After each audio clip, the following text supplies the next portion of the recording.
Quando você discute a cepa, o micro-organismo, eu já tenho informação que vem da anamnese do exame físico. Que, por exemplo, eu vejo o doente, uma suspeita de pneumonia, com febre, tosse, com catarro amarelado, 5 dias de evolução, às vezes com dor pleurítica, dor torácica, quando ele tem a condensação pulmonar encosta na pleura e dói, você já sabe, se esse doente for de comunidade, não for muito idoso, a causa mais comum aí num jovem, num adulto jovem, pneumococos, que é o Streptococcus pneumoniae, é uma cepa mais comum. Tem um gram positivo, um coccus gram positivo, que tem uma frequência alta de infectar esse doente. A mesma coisa você vê uma mulher, idade fértil ou não, jovem, ou um pouco mais velha, um pouco mais idosa, né? Então assim, você pode ter queixa urinária, disúria, dor pélvica, sem febre. Aí a paciente tem polaciúria, né? Às vezes tem até uma hematúria pequena. Você já sabe, deve ser infecção urinária baixa, mais com componente de cistite. E a possibilidade da cepa mais comum é Escherichia coli, que é a cepa mais comum, que é um bacilo gram negativo. O ato de você ter uma anamnese bem feita, exame físico bem feito, você também pode inferir as suas possibilidades diagnósticas. Então isso é um dado que é importante pra gente. Então você já consegue,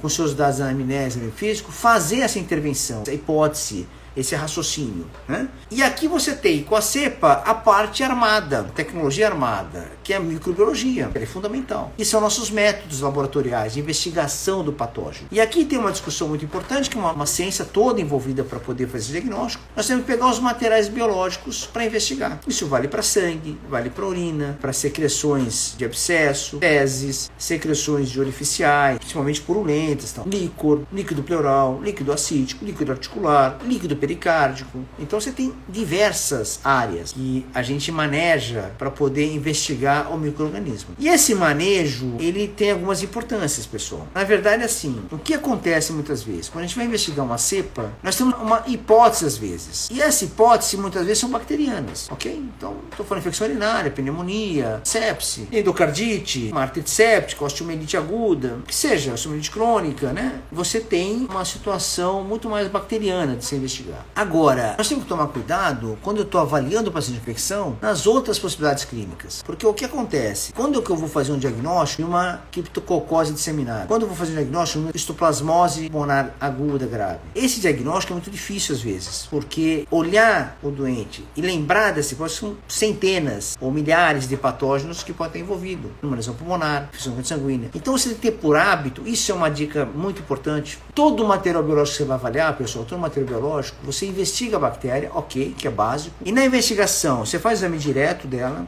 e a cultura. Para o sangue periférico a gente não usa muito, a gente usa as culturas direto, mas para secreções de maneira geral, todas elas, líquidos biológicos, nós fazemos a bacterioscopia, que é a investigação da bactéria. A bacterioscopia é um método simples, né, de avaliação. Você faz uma coloração pelo gram e vai olhar se tem bactéria ou não, cocos e bacilos. Claro que ela não vai identificar corretamente qual cepa, mas já vai te dar uma dica importante, se é cocos, se é bacilos, se é gram negativo, se é gram positivo. Isso é fundamental, às vezes, no manejo do doente agudo. Por exemplo, uma meningite chega na emergência, você colhe o líquido, 10 minutos está pronto o gram. E uma pessoa do laboratório com boa experiência vai te falar, doutor, tem um bacilo gram negativo aqui. Tem um cocos gram positivo. Tem um cocos gram negativo, que é o clássico de meningococos. Então, olha como te ajuda. Sem você ter cultura, sem ter nada. Então, você vai investigar isso. Isso vai ser muito legal para você fazer essa investigação setorizada daquele doente, certo? Mas aqui tem um detalhe importante. Então, eu vou fazer sangue, vou fazer cultura do sangue, uma cultura, não costumo fazer exame direto. Na urina também a gente não tem o hábito de fazer exame direto bacteriano, a gente faz a cultura isolada. Existem algumas situações específicas que vale a pena você pegar o sedimento urinário e estudar. Mas o que tem que ser pensado, tem que estar na sua cabeça isso. Você investiga em paralelo infecção fúngica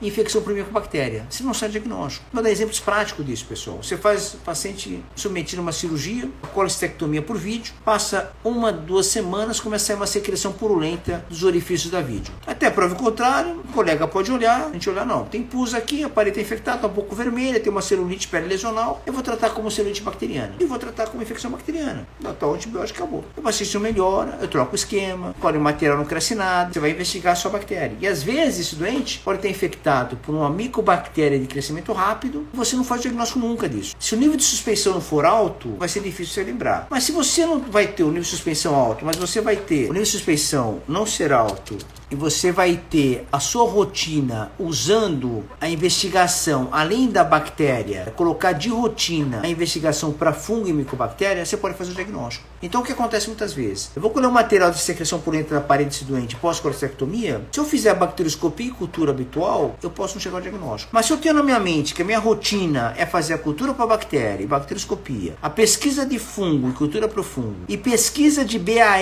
que é o bacilo álcool ácido resistente, exame direto, eu faço uma lâmina com Zio-Nielsen e dou uma olhada se não tem bacilos álcool ácido resistente, como o nome diz, são bacilos que sobreviveram. Com cultura para micobactéria, eu não vou conseguir identificar se é infecção por micobactéria ou não. Então o que você tem que fazer? Qual que é a dica disso? Toda investigação de material biológico passe para infecção bacteriana, passe para infecção fúngica e passe para infecção por micobactérias. Então a chance de você errar vai ser muito baixa, mesmo que você não lembre. Eu vejo doente, eu trabalho com isso todo dia, às vezes eu não lembro. Eu faço isso de rotina e tenho surpresa às vezes. Aparece um agente diferente, não habitual. Me ajuda demais, porque não deixa escapar o diagnóstico. Isso é um dado muito legal para a investigação de cepa.